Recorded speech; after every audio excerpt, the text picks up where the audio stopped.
প্ৰথমে মই সংগীতাই আপোনালোক সকলোকে আন এটা নতুন ভিডিঅ'লৈ স্বাগতম জনালোঁ। আজি আপোনালোকৰ কাৰণে একেবাৰে সহজ পদ্ধতিৰে বনাব পৰা জহা চাউলৰ পোলাও ৰেচিপি এটা লৈ আহিছোঁ। এই পোলাওবিধ অতি কম সামগ্ৰীৰে কম সময়তে বনাব পাৰিব আৰু খাবলৈ খুবেই ভাল হয়। আশা কৰোঁ আপোনালোকে ভিডিঅ'টো চাই ভাল পাব। আহক তেতিয়াহ'লে বেছি দেৰি নকৰি আজিৰ ৰেচিপিটোৰ মাজলৈ আমি আগবাঢ়োঁ।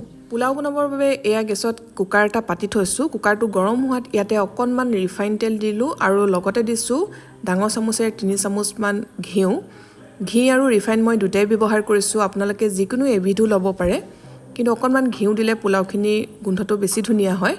আৰু এয়া ইয়াতে লৈছোঁ তেজপাত, দুখিলা তেজপাত দিলোঁ, কেইটামান ইলাচি, লং, লগতে অকণমান গোটা জিৰা আৰু ডালচেনি।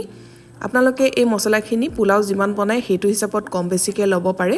তেল বা ঘিখিনি গৰম হোৱাৰ পাছতে গোটা মছলাখিনি দি এনেদৰে অকণমান ফুটিবলৈ দিব। গেছৰ ফ্লেমটো মিডিয়ামত ৰাখিব।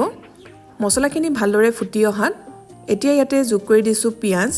এটা ডাঙৰ পিঁয়াজ এনেদৰে মিহিকৈ দীঘলকৈ কাটি লৈছিলোঁ আৰু লগতে অলপ গাজৰো লৈছোঁ টুকুৰা কৰি। আপোনালোকে ইয়াত যিকোনো পাচলি ব্যৱহাৰ কৰিব পাৰে, মটৰ, ফ্ৰেঞ্চ বিন এইবিলাকো দিব পাৰে। মই আজি দিয়া নাই। প্ৰথমতে এয়া পিঁয়াজখিনি ভাজি লৈছোঁ।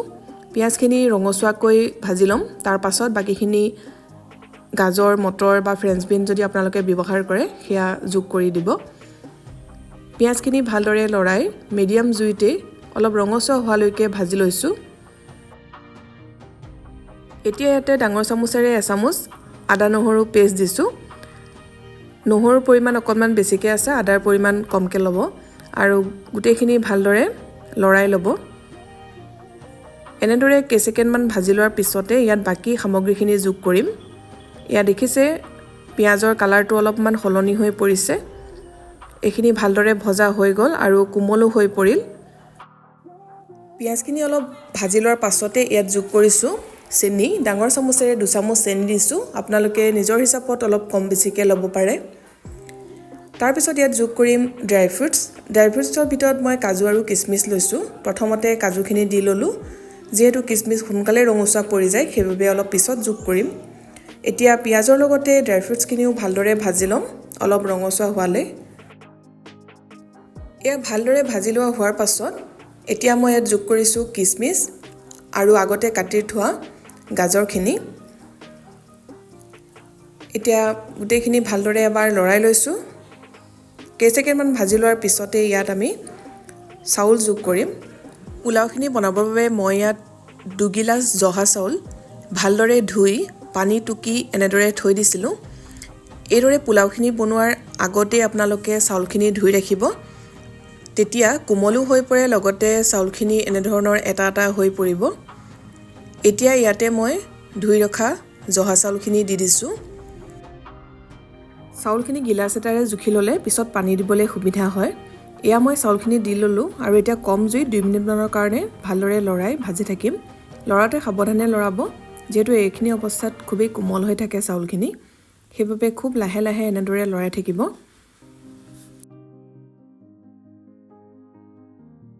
চাউলখিনি দিয়াৰ পিছত কম জুইত 2 মিনিটমান ভাজি ল'লোঁ আৰু এতিয়া ইয়াতে পানী যোগ কৰিম।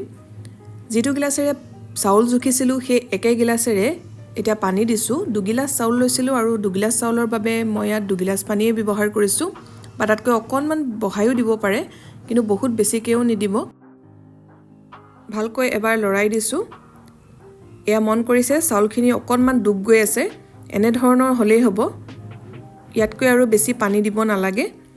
এতিয়া একেবাৰে শেষত সোৱাদমতে নিমখ দি ল'ব। ইয়াত মই ডাঙৰ চামুচেৰে এচামুচ নিমখ দিলোঁ। লগতে আপোনালোকে অকণমান ঘিউ দি দিব পাৰে যদি ঘিউ গোন্ধ বেছিকৈ ভাল পায়। গোটেইখিনি এবাৰ লৰাই ল'লোঁ আৰু এতিয়া ঢাকনিখন লগাই দিছোঁ। গেছৰ ফ্লেমটো বঢ়াই দিব। হাই ফ্লেমত এটা চিটি আহিবলৈ দিব। যেতিয়া এটা চিটি আহিব লগে লগে গেছৰ ফ্লেমটো অফ কৰি দিব আৰু প্ৰেছাৰৰ সাফৰখন নিজে নিজে খোল খাবলৈ দিব। হাই ফ্লেমত এটা চিটি অহাৰ লগে লগে মই গেছৰ ফ্লেমটো অফ কৰি দিলোঁ আৰু এতিয়া নিজে নিজে অলপ ঠাণ্ডা হ'বলৈ দিম। যেতিয়া নিজে প্ৰেছাৰটো ৰিলিজ হ'ব তাৰপিছতে সাফৰখন খুলিম। এতিয়া মই আপোনালোকক সাফৰখন খুলি দেখুৱাইছোঁ। দেখিছে পোলাওখিনি খুবেই এটা এটা হৈছে, যদিও জহা চাউলৰ পোলাও। এনেদৰে যদি আপোনালোকে জহা চাউলৰ পোলাও আগতে বনোৱা নাই, এই পদ্ধতিত বনাই চাব, খাবলৈ খুবেই ভাল হয়।